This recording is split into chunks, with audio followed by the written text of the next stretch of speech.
Je ne vais pas vous demander de vous lever parce que je vais lire plusieurs passages, mais commençons par la prière.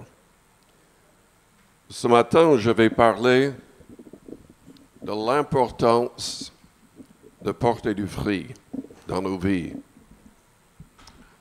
Donc, prions le Seigneur pour qu'il nous parle par son esprit dans nos cœurs et nos consciences.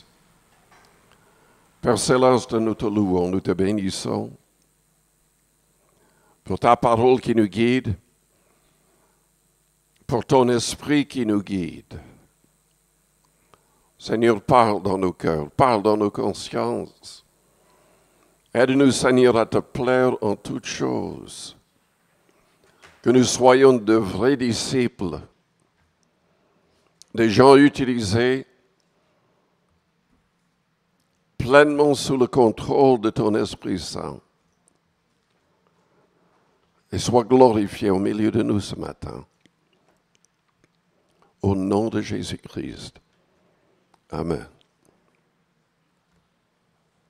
Si vous avez votre Bible, je vais lire dans Luc, chapitre 13, dans Jean 15 et dans l'Apocalypse, chapitre 2.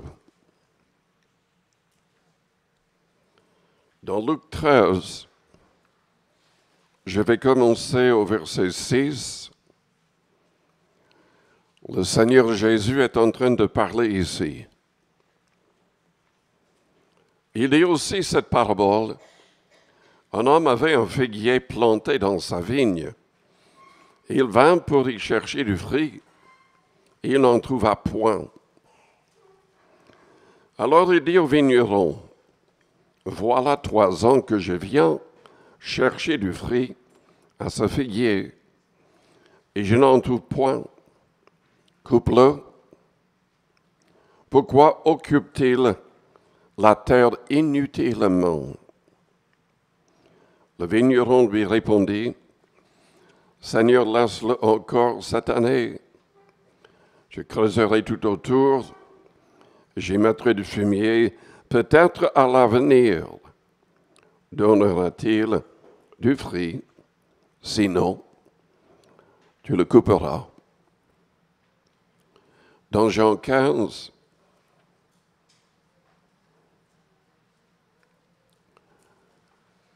Jésus a dit, « Je suis le vrai cep et mon Père est le vigneron.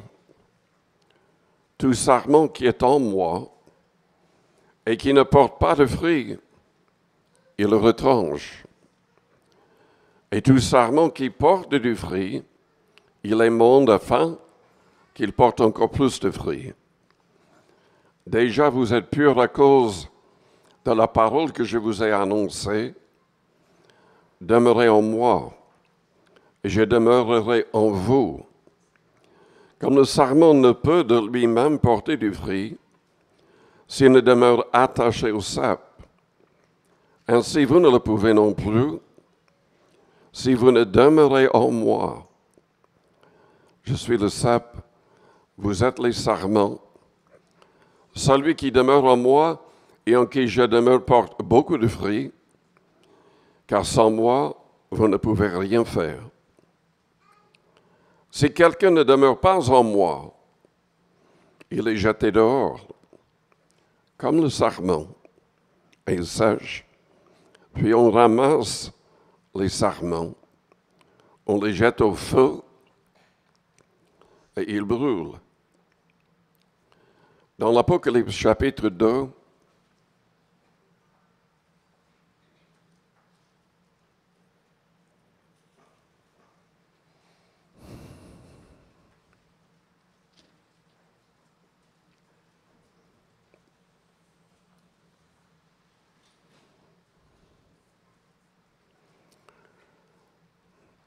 le Seigneur s'adresse à l'église d'Éphèse.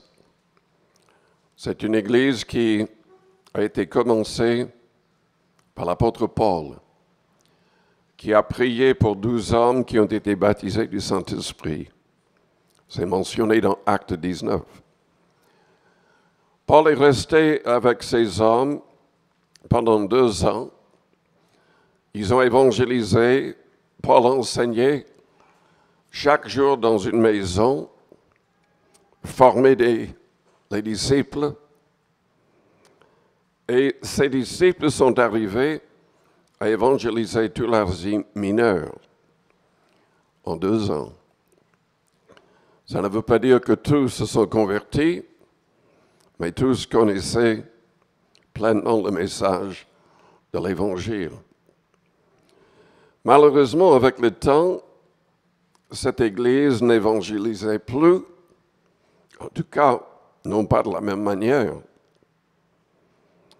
Et le Seigneur s'adresse donc à cette Église. Au verset 2, « Je connais tes œuvres, ton travail, ta persévérance.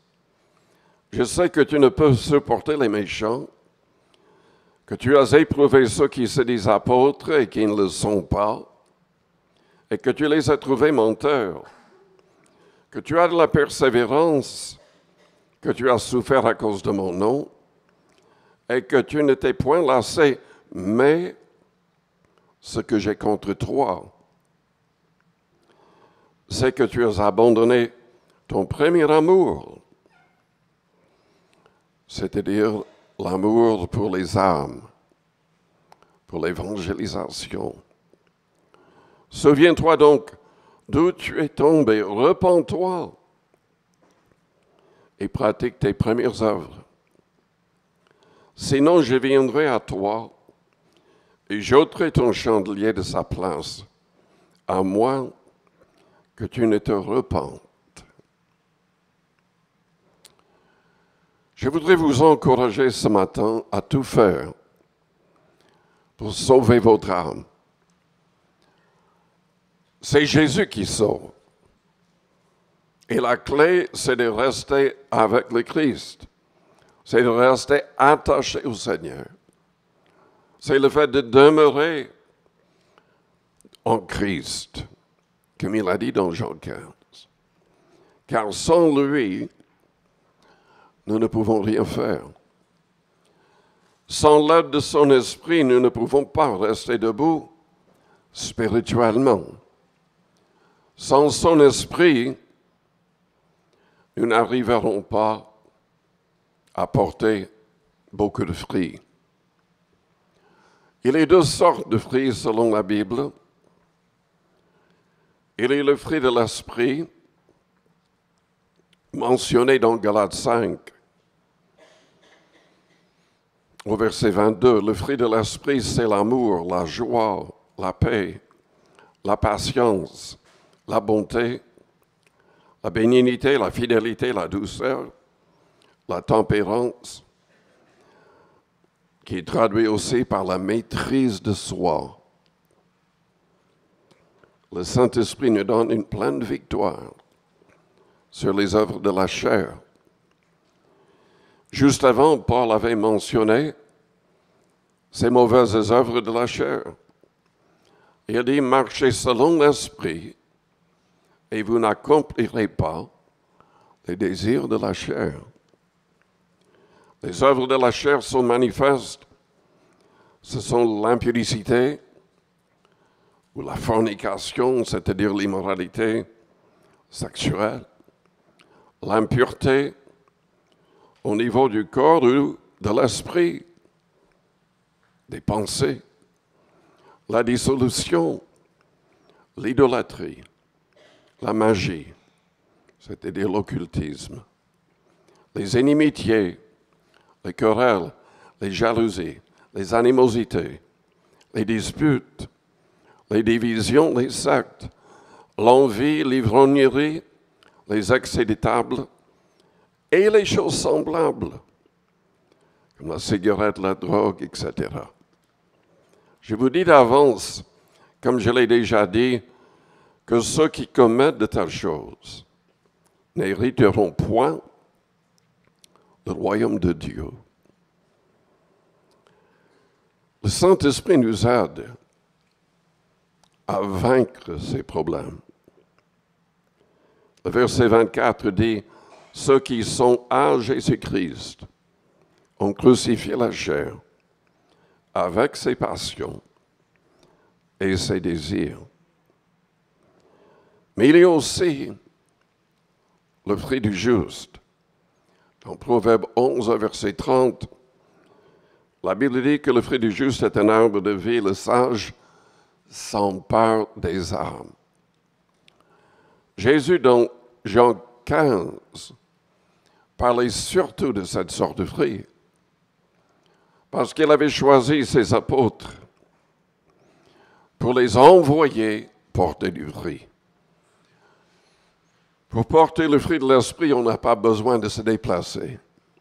Pour gagner des âmes, on a besoin de se déplacer.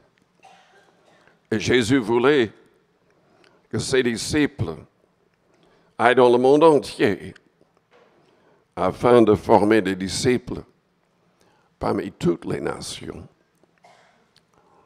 Je vous pose la question, est-ce que vous êtes un gagneur d'âmes? Est-ce que c'est la priorité dans votre vie? Est-ce que c'est ça qui est sur votre cœur chaque jour?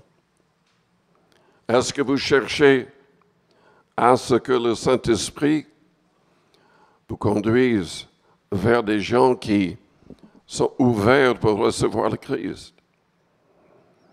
Est-ce que vous avez même reçu la plénitude de l'Esprit afin d'être un témoin efficace?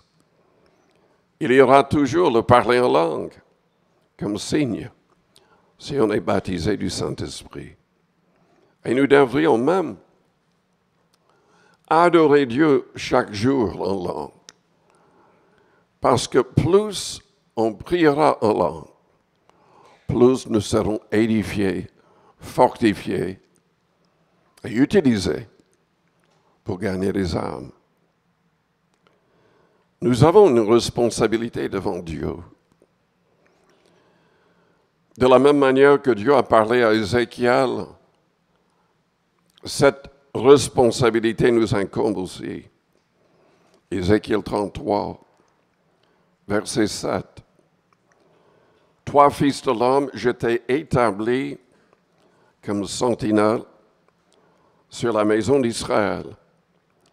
Tu dois écouter la parole qui sort de ma bouche et les avertir de ma part.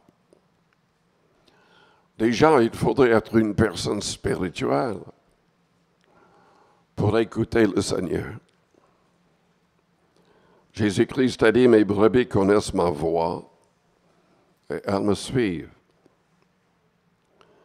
Quand j'ai dit aux méchants, méchant, tu mourras, si tu ne parles pas pour détourner le méchant de sa voie, ce méchant mourra dans son iniquité, et je te redemanderai son sang. Et si tu avertis le méchant pour le détourner de sa voie, et qu'il ne s'en détourne pas, il mourra dans son iniquité, mais toi, tu sauveras ton âme.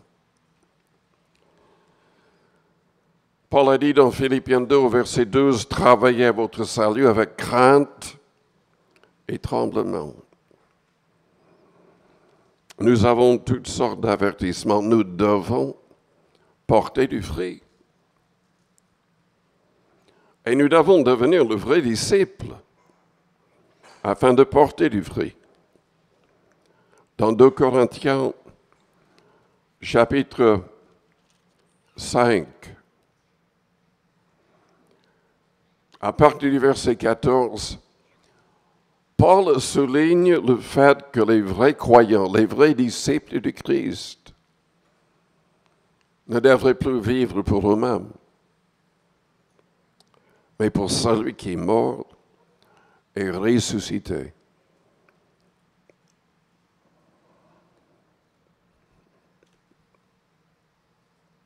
Il a dit, Dieu était en Christ, réconciliant le monde avec lui-même, en n'imputant point aux hommes leurs offenses.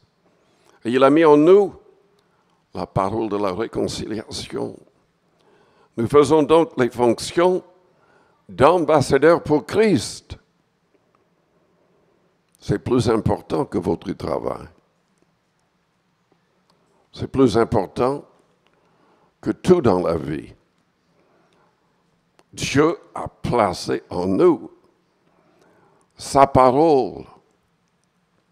Cette parole de réconciliation, nous sommes des ambassadeurs.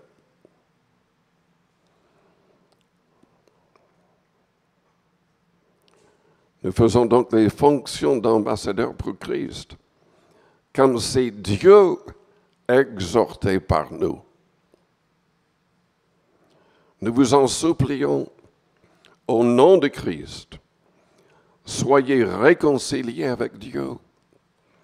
Celui qui n'a point connu le péché, il a fait devenir le péché pour nous, afin que nous devenions en lui justice de Dieu. Jésus-Christ a tout donné.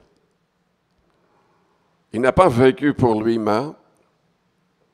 Il a obéi au Père en toutes choses. Il n'a rien cherché pour lui-même. Et il savait dès le départ qu'il serait rejeté, maltraité, crucifié. Mais il a accepté pour vous et pour moi. Il avait dit dans Jean 10, « Je suis le bon berger, je donne ma vie pour mes brebis. » Le Père m'aime parce que je la donne. Personne ne me l'ôte. J'ai le pouvoir de la donner. J'ai le pouvoir de la reprendre. Tel est l'ordre que j'ai reçu de mon Père. Et c'est exactement ce qu'il a fait. Le troisième jour, il est ressuscité. Il a quitté le tombeau. Il a vaincu le diable et ses démons. Et la mort. Et tout pouvoir est entre ses mains maintenant. Et c'est lui seul qui donne la vie éternelle. Il n'y a aucun autre sauveur. Il n'y a aucune religion dans le monde qui peut vous aider. Il n'y a que le Christ. Et lui, il sauve de manière parfaite. Tous ceux qui s'approchent de Dieu par lui, étant vivants pour intercéder en notre faveur. Selon Hébreux 7, le verset 25. Mais sommes-nous de vrais disciples? Sommes-nous vraiment en train de vivre et d'agir comme des disciples? Est-ce que cette parole de réconciliation est dans notre bouche? Sommes-nous en train d'agir fidèlement? Dans Matthieu 10, Jésus nous avertit concernant la crainte. Il nous donne le commandement de ne point craindre les hommes, de ne point craindre la mort, mais de craindre Dieu qui peut aussi envoyer l'âme en enfer. Verset 31, il a dit, « Ne craignez donc point, vous valez plus que beaucoup de passereaux. C'est pourquoi quiconque me confessera devant les hommes, je le confesserai aussi devant mon Père qui est dans les cieux. Mais quiconque me reniera devant les hommes, je le renierai aussi devant mon Père qui est dans les cieux. Ne croyez pas que je sois venu apporter la paix sur la terre. Je ne suis pas venu apporter la paix, mais l'épée. Car je suis venu mettre la division entre l'homme et son père, entre la fille et sa mère, entre la belle-fille et sa belle-mère, et l'homme aura pour ennemi les gens de sa maison. Celui qui aime son père ou sa mère plus que moi n'est pas digne de moi. Celui qui aime son fils ou sa fille plus que moi n'est pas digne de moi. Celui qui ne prend pas sa croix et ne me suit pas n'est pas digne de moi. Celui qui conservera sa vie la perdra, Et celui qui perdra sa vie à cause de moi la retrouvera. De plus en plus de chrétiens seront obligés de donner leur vie dans les derniers temps. Beaucoup ont donné leur vie depuis quelques années. Selon certains, en fait, il y a plus de martyrs maintenant qu'au début de l'Église. Est-ce que vous êtes prêts à donner votre vie pour le Christ? Êtes-vous en train de lui donner votre vie comme sacrifice vivant et saint? Est-ce que vous êtes un modèle pour les autres? Le modèle d'un vrai disciple. Dans 1 Timothée,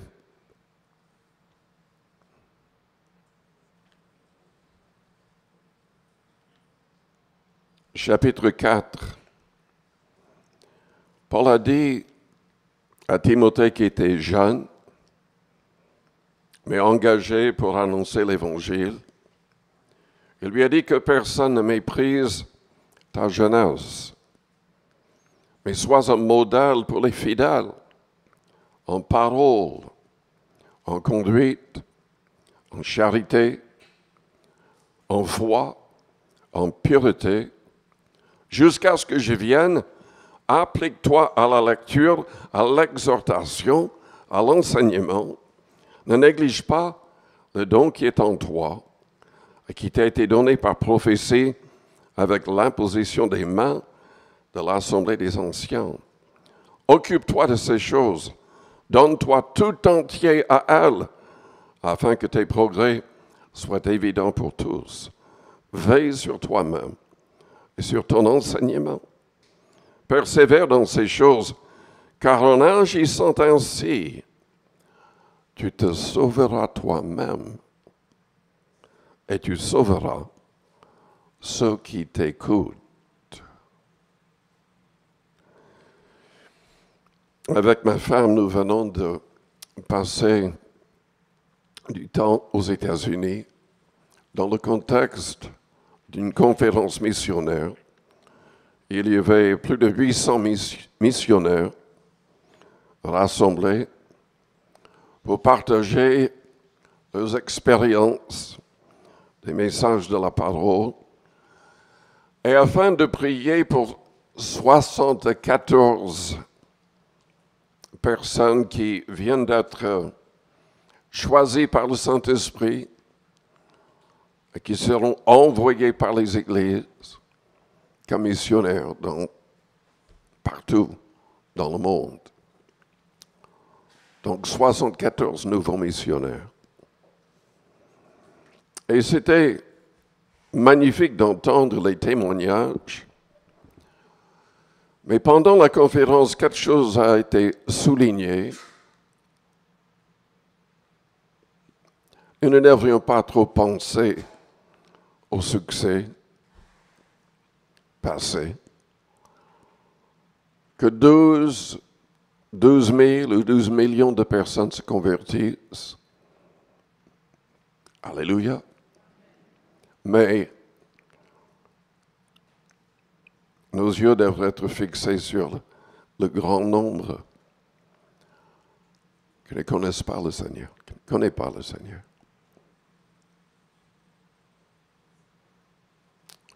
Il y a tellement de gens qui ne connaissent pas le message de l'Évangile. Et déjà autour de nous, dans le voisinage, combien de personnes connaissent réellement le vrai message de l'Évangile? Souvent même dans les, entre guillemets, églises, combien connaissent le vrai message de l'Évangile?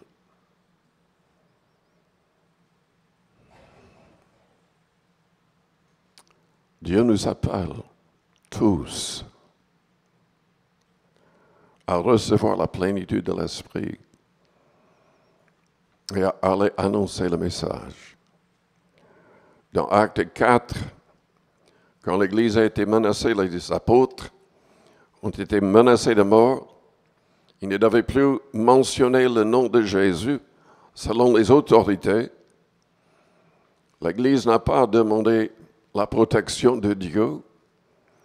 L'Église a prié comme un seul homme, demandant que Dieu accomplisse de grands miracles, de guérisons au nom de Jésus-Christ, pour que le nom de Jésus soit élevé et glorifié. Et Dieu a répondu en envoyant de nouveau la puissance de son esprit. Même le lieu a tremblé.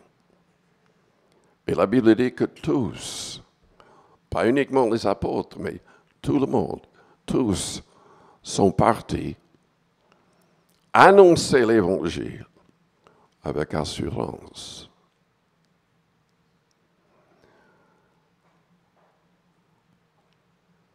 Ce qui a ralenti l'évangélisation du monde, plus que toute autre chose,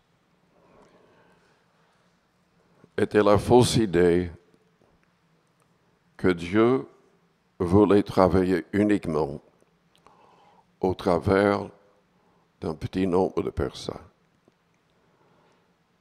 On doit être pasteur, on doit être missionnaire, on doit être ceci ou cela. Mais Dieu veut gagner des âmes au travers de tout croyant. Dieu veut accomplir des miracles au travers de tout croyant. Jésus a dit, voici les miracles qui accompagneront ceux qui auront cru en mon nom. Ils chasseront les démons. Ils parleront de nouvelles langues. Ils saisiront des serpents. S'ils boivent quelque breuvage mortel, ne leur fera point de mal. Ils imposeront les mains aux malades. Et les malades seront guéris. C'est pour vous, cette parole. C'est pour tous les croyants, cette parole. Je vous invite à fermer vos yeux, à courber vos fronts. Père Céleste, nous te remercions pour les avertissements de ta parole. Nous te remercions pour le Saint-Esprit qui agit dans nos cœurs pour nous convaincre de péché, de justice, de jugement. Ton esprit qui nous donne la passion des âmes, la vision de la réalité des choses, de l'enfer et du ciel, de l'éternité. Père Céleste, ce matin, agis encore dans nos cœurs. Que nous ne soyons pas comme l'Église d'Éphèse. Nous ne voulons pas perdre notre premier amour pour toi et pour les âmes. Change nos cœurs. Aide-nous à pleurer pour les non-convertis.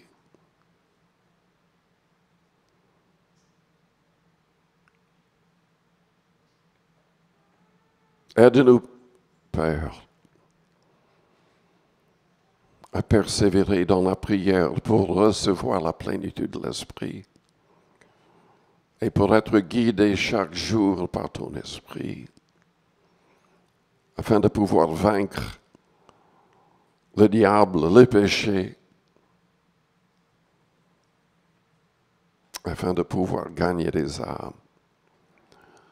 Seigneur, nous voulons porter beaucoup de fruits. Aide-nous à demeurer en toi, Seigneur Jésus. enseigne-nous comment rester en toi, spirituellement, guidé par toi.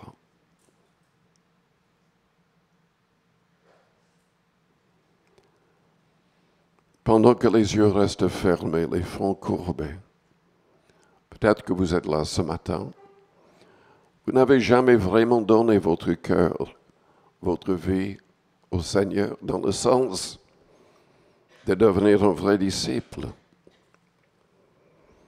Peut-être qu'il y a toujours du péché dans votre vie et vous avez besoin de délivrance.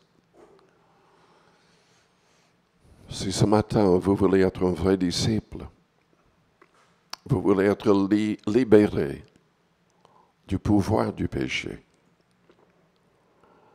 vous voulez que l'Esprit de Christ entre en vous afin de changer votre cœur et toute votre vie, je vous invite à me faire signe. En élevant votre main juste pour un instant, je la verrai et je prierai pour vous. Est-ce qu'il y a des personnes qui ont besoin de prière dans ce sens? Faites-moi signe. Merci. Merci. Oui. Merci. Est-ce qu'il y a quelqu'un d'autre?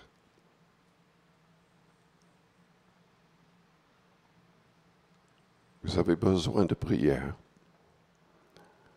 Que le Seigneur transforme votre vie entièrement.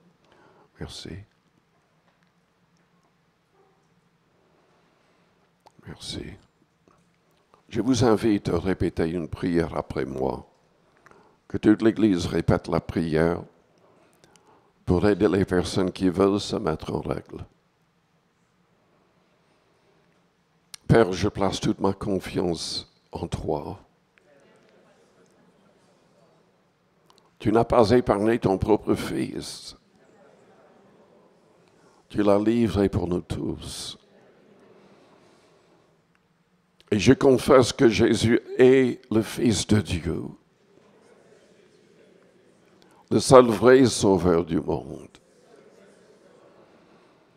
Seigneur Jésus, tu as versé ton sang volontairement pour moi, pour mes fautes, pour mes péchés. Pardonne-moi tout péché. Délivre-moi du pouvoir du péché. Toi, tu étais sans péché, mais tu es mort pour mes fautes. Père, tu l'as ressuscité le troisième jour, acceptant son sacrifice pour moi. Je place donc toute ma confiance dans la croix de Jésus-Christ. Seigneur Jésus, tu es ressuscité le troisième jour. Et tu peux sauver de manière parfaite tous ceux qui s'approchent de Dieu par toi.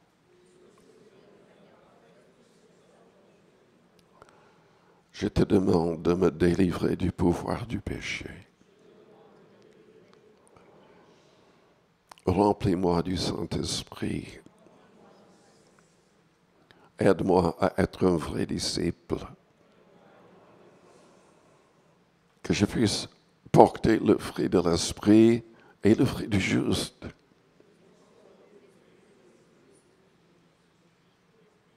Je ne veux pas être rejeté. Je veux te glorifier en portant beaucoup de fruits.